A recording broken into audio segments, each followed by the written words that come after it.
Hey there guys, BlackPanthaa here and welcome to some more news on DriveClub. It's been a while, but I am back. I'm going to give you some more news on the awesome looking race that's coming out later this year, and I'll explain what's going to be coming post-launch, which isn't so great, but some of it may be good, I don't know. Might be, maybe? No, I'm lying. It's not very good. But let's get into it. So, photo mode is what we're going to start with. Photo mode is confirmed for DriveClub, which is awesome news because, as you know, with Sony's exclusive titles so far, so Infamous Second Son and The Last of Us Remastered, the big ones have had photo mode, and photo mode did so well in Infamous Second Son, and The Last of Us, I've had a lot of fun playing around with it. It's a lot of fun to get some awesome screenshots to then upload and just keep for your wallpapers or whatever in the future.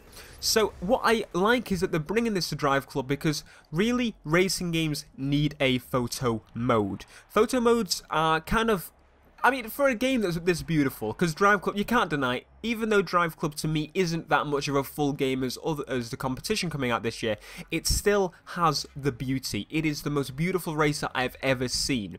So having photo mode on here is kind of, it's a no-brainer. You've got to have a photo mode to take some amazing shots. I mean, the cars look fantastic, the environments look fantastic, the weather looks fantastic, and even the crashes on this game look fantastic. If I find a video, I'll put it up here, but basically there's a crash and it just looks so realistic, like, except the car doesn't shatter apart, but it looks really great. I like that about DriveClub, that it looks fantastic, and I like that they're having a photo mode in there so I can take some awesome shots. Now, what I hope they do is actually, instead of just adding a photo mode where I can go to a, choose a car, choose a track, place it, done, that would be cool, but what I would prefer is if it was during the game maybe. So I'm racing, I pause the game, go photo mode, I can take a screenshot, or I can finish the race, save a replay, go through that replay, pause the replay, take a photo in that as well. Move the camera around, add filters, maybe change the weather while taking that photo specifically. That would be an awesome feature. Just literally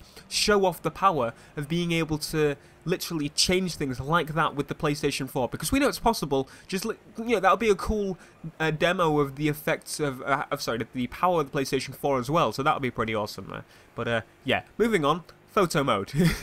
That's confirmed.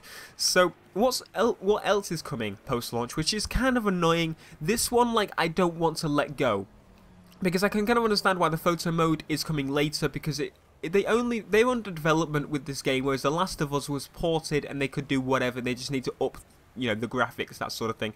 So photo mode was something they probably could have added like that. Whereas with DriveClub, the game's not finished, so they've got to finish the game before they consider things like this that that aren't really that significant, but it's a nice feature. But weather is something that's not, I don't think is acceptable really. They're adding weather in post-launch, and we've seen trailers, we've seen lots of screenshots of DriveClub footage with weather effects in there. People went crazy over this weather, like this is next gen, Forza isn't next gen, all this absolute rubbish. But the thing is, as a demonstration for how beautiful DriveClub looks, how next gen DriveClub looks, it bloody worked, I tell you that, because there's a lot of people that are now just dismissing other games because of the weather alone. And now you're saying it's coming post-launch. Now, that's kind of annoying. I mean, you said you implemented it on, I saw it in a video at one point they uploaded to the DriveClub channel, or I think it was actually the PlayStation channel. It was during an interview, and they basically said that they've been implementing the weather over the past week, and that was 2 months, 3 months ago. How long does it take to put this weather in?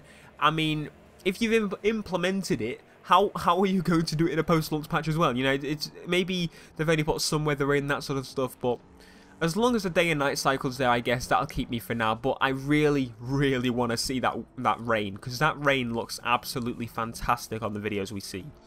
Okay, so last negative bit here is Logitech wheels are not going to be supported at launch, which is very silly, because I mean, it's a racing game. It's kind of fundamental that you get as much wheel support in your game as you possibly can, especially Logitech. Logitech is a big brand when it comes to wheels. They were the chosen to do the Gran Turismo licensed wheels, for God's sake. It's really stupid that you're not accepting these wheels at launch, because I mean, you know, maybe it's something to do with Logitech's side, but maybe it's something to do with your side, but I mean, come on, you should work this thing out. I mean, if you've got other wheels working already, why can you not have Logitech wheels working at least? You know, I don't understand. I can't go into it too much because it might be something to do with licensing, I don't know, but it's kind of silly to not be able to support one of the biggest brands for racing wheels at launch for this racing game, because I'm sure a lot of people that are buying DriveClub are from the PlayStation 3. They had Gran Turismo, they bought the Gran Turismo wheel, and I hope that hopefully I will be getting a wheel for DriveClub, which I'll go into in the future. But yeah, so that's pretty much all the negative stuff for DriveClub. There isn't much else to go on except saying that DriveClub allows 12 cars on a road. That was some news that came about recently. You know, it wasn't very new because having 12 cars on the track is obvious because it's 6 people a club. I mean, how else are you going to, you know, it's just like, okay, yeah, we knew that. But yeah, other than that, there's absolutely nothing to go off. It's looking great. I can't wait for it. I'm kind of annoyed that there's going to be no weather instantly. There's going to be, I would have liked there to be a photo mode day one for thumbnails specifically, but, you know, I can live without it for a while, and, you know, maybe I can just get some awesome screenshots at the beginning of races or the finish of races or whatever. And obviously the wheel support is the biggest negative, I think. No, I said the weather and then the wheel, because wheel support only affects a small number of people, you know, whereas the weather affects absolutely everybody when it's been advertised to be in the game and that sort of stuff. And other than that, Gamescom is just around the corner. On the 12th is when Sony's conference is, so hopefully we'll get some more information on DriveClub that I can share with you, some new trailers, some new footage, anything whatsoever. Be sure to be subscribed to the channel so you'll get the latest as soon as it drops. Thank you very much for joining me. I am BlackPanthaa, and I will see you in the next video. Peace.